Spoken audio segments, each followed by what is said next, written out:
Hey there, Riverman fans. Welcome to this week's edition of Trudel's Take, brought to you by Health Alliance.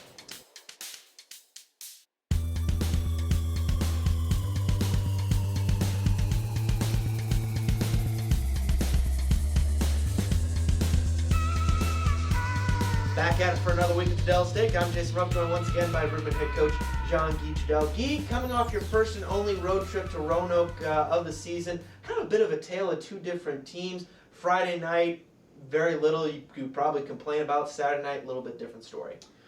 Yes and no. I thought we played actually better in the second game, to be honest with you. I think the first period kind of hurt us. We understand what type of coach they have. We knew they were going to come back and try to start fights, and we had a plan, and unfortunately we didn't follow the plan in the first period to give them absolutely no life and just do what we're supposed to do, and it cost us in the first period. Unfortunately, I thought two of those goals were, Eric would like to have back. But all in all, I think we only gave 7 scoring chances the whole game, 5-on-5 and PK, so combined. So for me, if we only give 7 scoring chances on the road against a very hot Roanoke team, I was pretty happy with that effort. The first game was kind of weird, to be honest with you, just because I felt like we played good but not great. But again, the bounces came our way. We scored the big goals when we needed them, and just kind of took over the game after that. But it was a weird weekend. It always seems like it's different when you play there, and unfortunately in the first period of the second game we just didn't follow the plan, and it's going to hurt us. And we talk about it all the time. Discipline's a big thing in hockey, and we just didn't have it that first period. Still, going back to that Friday game, I think the Rivermen did a lot of good things right, including really executing the game plan against Roanoke. It seemed like every time they tried to move the puck back up to the points, you had a guy there that cut off that pass and moved quickly up ice. Yeah, we did. We did a good job both games. I think we averaged 23 shots again. So for me, we played well enough to win both games.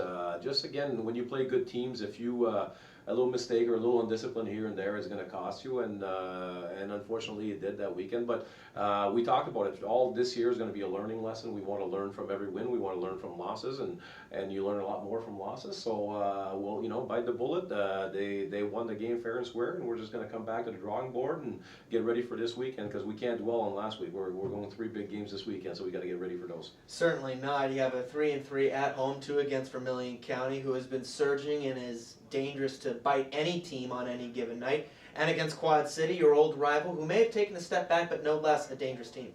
Yeah, I mean, both teams. For us, it's all about the reps. We understand every team in our league. You're only 11 teams, so everybody can beat anybody on any given night. So you have to be ready. And for us, it's about getting good reps. We are starting to feel that the team is coming together. We have Neville's going to be back. McMartin's going to be back. We have Lately coming back this weekend. So we have a lot of positive things. Unfortunately, we lost Rums, but we feel like as a team we're building in the right direction, and it's just getting the good reps. We want to keep building and being consistent. I think that's the biggest problem right now we have is. From one period to the other, from one day to the other, we're not consistent in the effort and following the plan. So we just got to keep working towards that. Speaking on some of those guys, Brandon McMartin's been on 60-day IR with an upper body injury. Nick Neville, upper body injury as well. He was only on the 30-day. But when you bring those two players, those two pieces back into the defensive puzzle, so it were, how is that going to help lift this D-core potentially into another level? Well, we hope that's the case, but we also understand there's going to be rust involved, especially with Marty. Has been gone for 60 for a long time, and then you have Nevs that he missed at least 30 days. So we know there's going to be a little rust, but at the same time, we talked about we just got to keep getting better. Unfortunately, we lost Rums. We were pretty excited about having pairings coming together this weekend, but Rums got a little injury, so we're gonna wait for him to come back. But getting 2 big pieces like that, you can't help but being pretty happy for your D-core and for your hockey team. We, when Marty went down, Marty played about 30 minutes a game, and Nev's has always been a 30-minute guy. So you get 2 big pieces of the puzzle coming back, that's for sure. In addition to another piece of the puzzle that has already, in my opinion, really taken leaps and bounds in terms of his development, Zach Wilkie had 3 assists on Friday nights, been playing significant minutes both on even strength and on special teams. How has he developed this past weekend? Well, we talked about it. I think Wilkes is, he's a leader and he's becoming a leader. His voice is heard, and he's showing a lot of it by example. And that's the thing we talked about, consistency and effort. He's got it pretty much every game. Even when he doesn't play well, it's not an effort thing. And once you get that, I call it the click. Once you get that click in a season that no matter if it's practice, no matter if it's a workout, if it's a game, you're always going all out, he does it. So you can never, even if he's going to make a few mistakes, you can't get mad. You just see the development becoming because of that hard work every single day. And he's got a great attitude. He loves being here. When he decided that he was going to stay in Peoria, I think it just kind of put his mind at peace that this is where he's going to develop for the year. And you can see, I mean, the fruits of his labor, he's putting the work in and he's getting better every single day. The Rivermen going to be celebrating 40 years of Peoria hockey this Friday night here at Carver Arena. The Rivermen going to be also be wearing some specialty jerseys for that night as well. In addition, the first 1,200 fans in the doors get a free Rivermen toque. Not as nice as this one, but it is pretty sweet, let me tell you.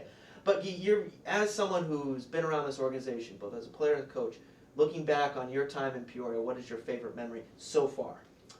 Oh, that's a good question. I got a lot. I mean, to be honest with you, for me, just being able to coach the team that I started my pro career with, it's kind of, I mean, it's thrilling in itself, and it's something I don't take for granted every single day. I'm extremely humbled to be able to be leading this team every single day for the past 8 or 9 years, for a long time now.